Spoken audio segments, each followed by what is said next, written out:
Olá, queridos amigos, sejam bem-vindos a mais um Papo do Bem. Hoje com o nosso convidado especial, o Orlando, que médium desde 1980, né, Orlando, com a psicografia. O Orlando que vem lá de Curitiba aqui para nos visitar. E hoje a gente vai falar desse assunto que é tão importante, um assunto que muitas pessoas têm curiosidade. E essa curiosidade ela não é só dos espíritas, é principalmente também, né, das pessoas que não são espíritas, que elas buscam muito essas informações das cartas consoladoras. Então eu gostaria de já iniciar com o nosso amigo, que ele já traga algumas dessas informações para que a gente comece a aprender um pouquinho mais sobre esse assunto. Rodrigo, uma satisfação estar aqui no programa Papo do Bem, uma alegria imensa estar aqui acompanhando vocês, né? Estamos aí mencionando sobre as cartas familiares, né? Que é especificamente a área da consolação, né? Da doutrina espírita, que permite a gente ter esse olhar do reencontro, né, entre os corações que aqui continuam no seu processo de aprendizado e evolução e reencontrando com aqueles que precederam a grande viagem, que também é o nosso caminho, né? Então as cartas consoladoras, ela tem também essa finalidade de impulsionar através do consolo, onde as pessoas passam a ressignificar também a vida, né? Ou seja, é a materialização de que a vida continua, não fica no conceito, né? Apenas. Então, até depois vocês procuram o Orlando, né? Orlando Carneiro. Mais fácil achar Carneiro ou Orlando... Orlando Noronha Noronha Carneiro. Carneiro. Acho que no Isso. total ali vai achar, tem bastante coisa do Orlando na rede social e tudo mais. Mas para a gente entrar um pouquinho mais nesse assunto, vamos falar um pouquinho da dificuldade da mediunidade. Você passou por algum momento assim que você sentiu que talvez, nossa, será que sou eu? Será que não sou eu? Acho que todo mundo que tem ali a mediunidade da psicografia passa um pouco por isso como médium, né? Sim, eu vivenciei como é natural que quando nós damos início na atividade mediúnica, onde a gente passa a fazer os exercícios, né, dentro da casa espírita, bem orientado, né, dentro de uma metodologia segura, é natural que o processo de insegurança, o processo anímico, né, acompanhe no processo de evolução da mediunidade, que à medida que o médium persevera, à medida que o médium procura entrar na disciplina, o estudo, aos poucos a própria espiritualidade demonstra nesse processo de aprendizado, do treino mediúnico, aquilo que é oriundo do mundo espiritual e aquilo que ainda faz parte do processo anímico do médium.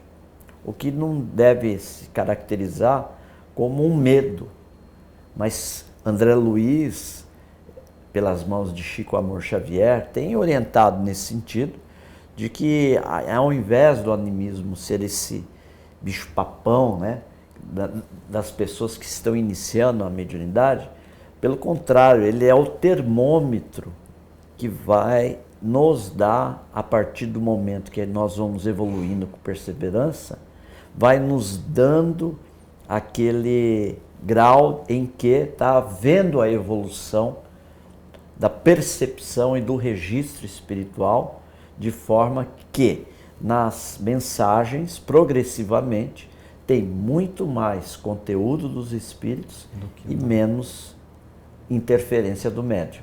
Eu passei por isso normal, graças a Deus, tive corações que me orientaram no sentido de perseverar e de entender que esse início é desta forma mesmo. É mais complicado. Eu passei eu já psicografei algumas coisas, mas assim, começando, eu nunca fui bom para escrever, sempre fui das exatas, né? E aí a gente Um dia eu sentei, eu comecei, em 1 hora eu fiz 5 sonetos.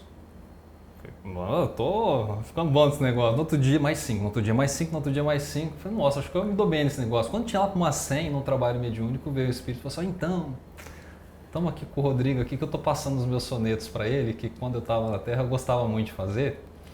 E ele tem uma habilidade muito boa de, fora do corpo, quando ele dorme, eu mostro para ele e ele volta e lembra.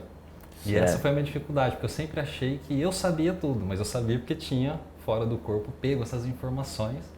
E aí, acordado, eu lembrava, né? Ou seja, dificilmente eu conseguiria fazer uma carta de 100 espíritos, 50 espíritos, como é feito num trabalho de atendimento ao público, que aí não teria nem como, né? É diferente quando é mais mecânico e semimecânico, né? Como você estava falando há pouco. Sim. E o importante é que cada tarefeiro na área da mediunidade, ele vai ter a sua própria experiência, né? Por mais que o fenômeno se caracteriza psicografia, psicofonia, vidência, audição, mas na vivência, na prática, cada um vai ter a sua experiência, né? Vai ter a sua seu entendimento com o plano espiritual, né? Isso que precisa entender que não é linear, né? Todo mundo é assim, é um protocolo, não. Claro, tem coisas que são naturais e é o caminho natural, mas cada um terá a sua experiência, a sua vivência, né? E pensando na experiência, né, de quem ele perde um ente querido e que busca esse consolo, a gente ouve muito das pessoas que às vezes buscam, né, e tem muito a dúvida se a carta realmente é uma psicografia, se ela não é uma psicografia. Que dica você dá, por exemplo, para essa pessoa, para ela, assim que receber uma carta, para que ela entenda aquilo, para que aquilo tem que servir para ela, ou que tipo de certeza ou garantias isso pode levar para ela? O que ela precisa analisar, por exemplo? Ou se aquilo é simplesmente a fé já é suficiente para acalmar o coração dela? Quando nós falamos cartas familiares, automaticamente a produção da mensagem tem que ter o conteúdo da individualidade do familiar que comunicou, né? O que precisa esclarecer, e eu agradeço inclusive nesse bate-papo essa oportunidade, é que, é claro, o leigo, ele entende que na transmissão da mensagem vai vir ipsis literis como o familiar se expressava. E não é assim que ocorre, porque o médium, ele é intérprete. Isso que precisa ficar muito bem caracterizado. O médium, ele vai interpretar, mesmo sendo semimecânico, né? Mesmo atuando, inclusive, como mecânico, vai passar pelo médium e ele vai interpretar o que está vindo. Então, é natural que a característica da mensagem vai conter o vocabulário também do médium. Então isso precisa ficar esclarecido. Porque tem pessoas que não têm esse entendimento e faz uma análise incorreta, ao nosso ver, da mensagem. Esse é um ponto. Outra questão é de que uma lauda, vamos imaginar que vieram 20 laudas, páginas, ou A4, não sei, cada médium trabalha de uma forma, né? Há que se encontrar ali algo que identifique a personalidade do familiar. Então isso é muito, muito interessante, olhar. Ele falava assim, realmente essa circunstância que ele toca, realmente aconteceu, é de desconhecimento inclusive do médium. Ou do nome de alguém. Talvez. Esse nome realmente era assim, que realmente era uma pessoa ligada a ele. Assinatura, normalmente pode ocorrer na assinatura, a mensagem ser entrar num processo mais mecânico. Então, essas características, eu sempre falo assim, dou a ideia. Quando você recebe um WhatsApp de um amigo, de um familiar, quando você olha e fala, é meu irmão, é a minha irmã, é meu esposo, a minha esposa, né? A carta, ela tem que trazer esse sentido. Não. Tem algumas variações que é da interpretação do médium, mas no seu contexto geral é meu filho, é minha filha, é meu esposo, é meu amigo, né? Então, os espíritos sempre deixam uma característica. Agora, isso vai variar, porque a mediunidade é a ciência espírita, né? Então, isso vai variar da capacidade também de registro do médium. Além desse componente da capacidade de registro do médium, que varia na questão ostensiva de um para o outro, também há que entender a afinidade que o comunicante teve com o médium. Então eu falo por minha experiência. Então tem familiar que transmite a mensagem e que vem com uma carga emocional, com uma tranquilidade, assim eu digo, não é emocional, mas flui com tanta leveza, com tanta facilidade as informações, que em outras situações eu percebo que o espírito, quanto eu e a espiritualidade que está dando o apoio na comunicação, que a gente pensa que o nosso familiar só está ele do lado do médium. Não, tem toda uma equipe dando suporte ao familiar que está se comunicando. E aí, há casos que a mensagem é mais truncada. Mas sempre tem que ter, eu coloco assim, em geral, veio 20 páginas, 30, tem que ter um elemento identificador. Impossível de alguém ter falado, impossível de alguém saber. Tem que ter um elemento identificador, né? Então, essa é uma análise que tem que ser feita para que a pessoa possa, então, entender. E o Chico, ele sempre comentava, né, que a pessoa, quando recebe, ela sente quando é e quando não é. Né? A pessoa sente quando é verídica e quando está meio nebulosa essa análise. Né? Kardec fala no Livro dos Médiuns sobre o crivo, passar pelo crivo da razão. Né? E uma questão que a gente pode ilustrar, a gente vai até comentar nas palestras que vamos estar falando aqui, na Revista Espírita de 1858, em janeiro, Kardec ele faz uma reunião com uma mãe enlutada e uma médium que não tinha experiência no exercício da mediunidade. Então eles buscam a mãe enlutada, que está em depressão, que não quer mais continuar. A filha desencarnou muito nova por uma doença. E a médium que não tem experiência, o Kardec esclarece isso no texto da Revista Espírita. O título chama Mãe, Estou Aqui.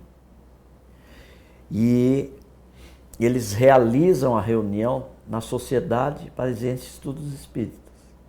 Primeiro centro espírita organizado que nós temos notícia, né, da história. E é muito belo, eu até reporto as pessoas buscarem a Revista Espírita de 1858, janeiro. Está lá o título, Mãe, Estou Aqui. Que tem disponível na internet para baixar. Está disponível. E a mãe, como eles trabalhavam com a evocação, e é interessante, Rodrigo, por quê? Porque é pergunta e resposta. Então, o que indica aqui, o Kardec formulava a resposta, a filha dava... Fazer pergunta? Corrigindo, Kardec fazia a pergunta e a filha respondia. Tá. Daqui a pouco Kardec olhava a resposta provavelmente, porque para aí você entendia por que ele estava fazendo aquela pergunta, né? Então tem uma hora que a mãe mesmo pergunta: mas como que eu sei que é você que está aqui comunicando? Está dentro da tua pergunta. Chavinha. Né? A médium psicografa Lili. Aí Kardec faz um comentário. Lili era um apelido da filha, que nem a mãe lembrava mais, porque era um apelido de quando ela era muito infância, e a médium muito menos, e Kardec sabiam desse detalhe. Então são essas características que apresentam uma carta com esse conteúdo das cartas familiares. E uma coisa que a gente tem que também tomar muito cuidado, muita atenção, é que às vezes as pessoas, né, encontram ali um médium, recebem uma carta, né, tem ali toda a informação e aí fica muito nesse questionamento: será que é, será que não é? Esse médium é bom, esse médium é ruim. Médium é um aparelho. Médium é um intérprete. É um intérprete. Então, se a gente for pensar que ele é quem entrega a mensagem, né, que está conectando os dois mundos, vamos fazer uma associação a um aparelho telefônico. Alguém te liga, você atende e alguém te passa uma boa notícia. Você não fica beijando o aparelho telefônico por causa da notícia, porque é um aparelho, né? Então, assim, nesse momento de interpretação, pode ser que a mensagem não tenha nada a ver, porque a gente não tem garantia quem está do lado de lá passando essa mensagem. Né? Então é muito importante esse critério que até o Kardec nos ensina desde o início, né? De analisar, de entender se realmente aquilo faz sentido, se tem essa palavrinha. Mas às vezes a gente faz muito assim, né? Eu pego 99% que está, às vezes, eu falo, não é. Ao invés de eu olhar aquele 1% que é a palavrinha, a pessoa fica analisando os 99%. Então é essa chavezinha que realmente a gente tem que procurar para ver se realmente é, e faz muito sentido, né? E essa experiência tem levado, acho que bastante conforto a muita gente há muito tempo, né? E nessa mesma linha, né, vamos pensar assim, o que você entende como essa psicografia levando, não só como mensagem, mas como alteração de consciência ou como alguma prova para que as pessoas entendam vida após a morte? Como é que você está vendo esse movimento do espiritismo, né, com essas cartas? Você percebe que tem alguma movimentação assim das pessoas abrirem um pouco mais a consciência? Com certeza, né? A gente, ainda mais agora com a tecnologia, com as redes sociais, a informação, né? Você solta uma mensagem, essa mensagem está no mundo, né? Está no planeta aí, todo mundo acessando. E o interessante é que as pessoas que buscam as reuniões, não vou colocar de uma forma fixa, mas poderíamos dizer, dentro de uma média, 90%, 85%, 90% que participam dessas reuniões não são espíritas, já começa. Então veja que são pessoas que estão com a dor.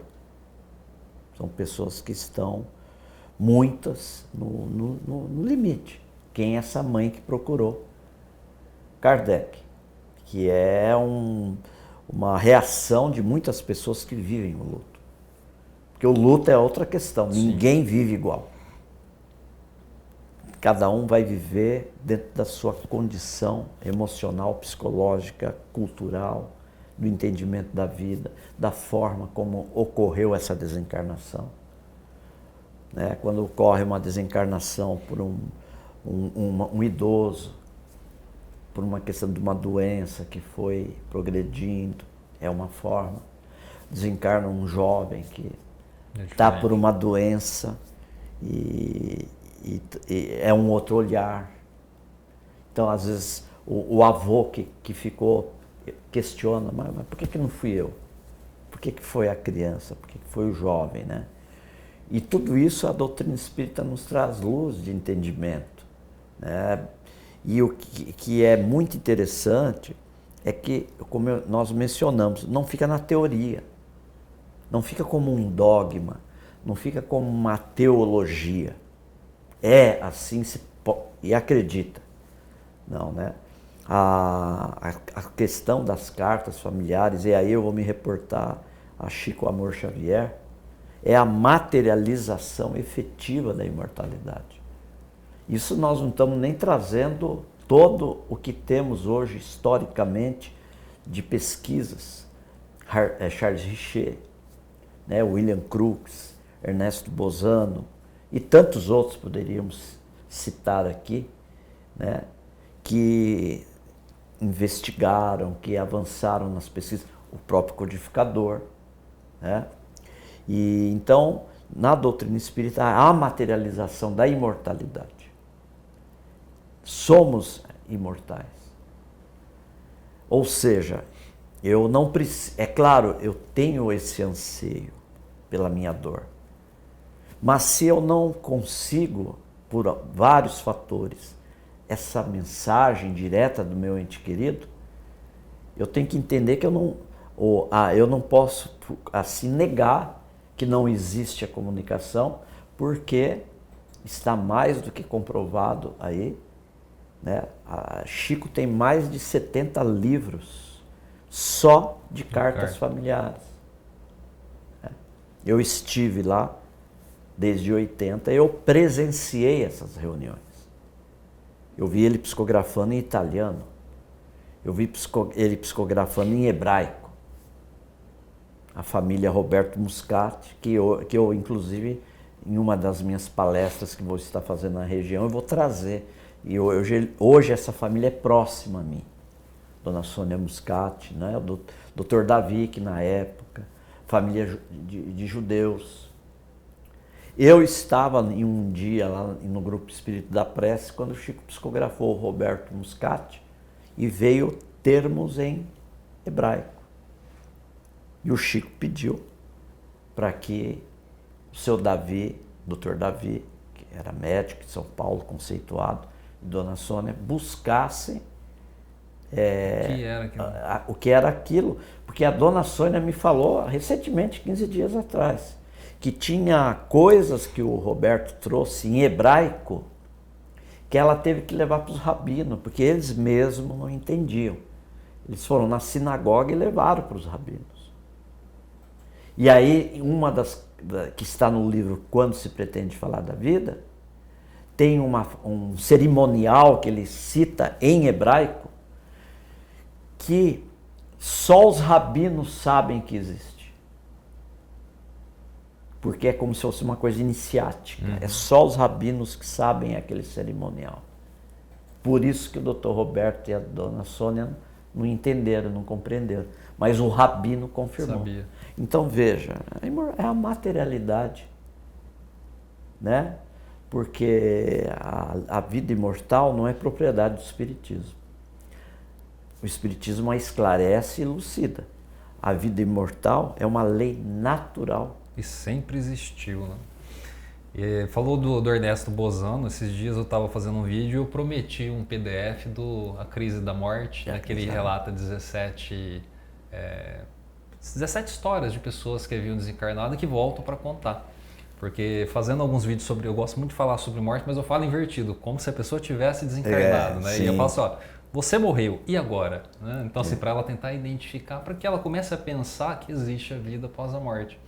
Aí muitas pessoas ficaram interessadas, assim, eu acho que eu mandei pelo menos uns 4, 5 mil PDF sobre isso. Porque muita gente fala assim, nunca ninguém voltou para contar como é que era do lado de lá. É na opinião dela, né? Então assim, a gente tem na psicografia, principalmente, né, tanta informação. E Rodrigo, ainda na tua pergunta, na tua bate-papo, né? É preciso entender que hoje a própria ciência, principalmente universidades, tem avançado nessas pesquisas, né? Elas têm se interessado sobre essas pesquisas, sobre a imortalidade da alma, né? Sobre esses conteúdos. Porque tem muito não, né, que não é explicado. Às vezes a gente fica muito preso no que a ciência explica. Muita gente ainda fala também em rede social, né? Cadê a fonte? Cadê a prova? Nossa, mas como, gente? A ciência vai pegar e vai pegar um espírito, vai pesar aqui, vai pegar um espírito, vai replicar o peso ali. Então, assim, são coisas que não fazem sentido, mas isso não quer dizer que não existem. Né? Então, nós temos muitos pesquisadores, né? Você já citou alguns, que com um trabalho muito sério trouxe informações pra gente. Mas a pessoa realmente ela vai sentir, acho que no coração, quando é com ela. Né? Quando ela vai receber a carta dela ali, que tem, como você falou, aquela sementinha, aquela informação que não tem como não ser. Né? Tem acho que é um dos vídeos com mais visualização, é de uma carta que psicografamos em Jaú, de um senhor, o seu Dito. Porque a carta, ela vem com muito conteúdo e detalhe. E a carta, ela é assim, muito alegre, porque o seu Dito era muito alegre. Então ele vem contar como que ele se preparava com a esposa para eles irem no baile que eles iam todo sábado, no samba. Ele tá aí, tá nas redes sociais, né? Então não estou falando do médium, tá? Porque sim, médium é igual história. capim, né? Exato. Que Chico falava, né? Cresce em todo lugar, né? Mas eu estou falando do fato. Então, é muito detalhe, muita informação. Que deixa claro, e para mim é uma grande experiência. Né? Senão eu não continuaria. Eu falo por mim, na minha...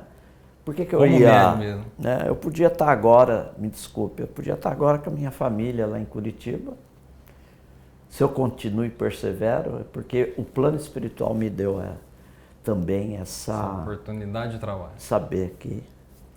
Mas pessoal, estamos chegando ao fim, o papo está muito bom, né? Mas infelizmente nós temos que finalizar o programa de hoje.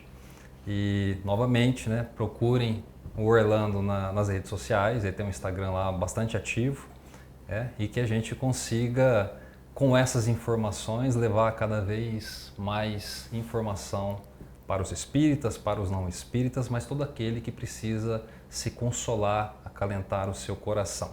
Então, agradecemos. Obrigado, Orlando. Eu que agradeço, Rodrigo. Que nós possamos estar novamente reunidos na próxima semana, no próximo episódio.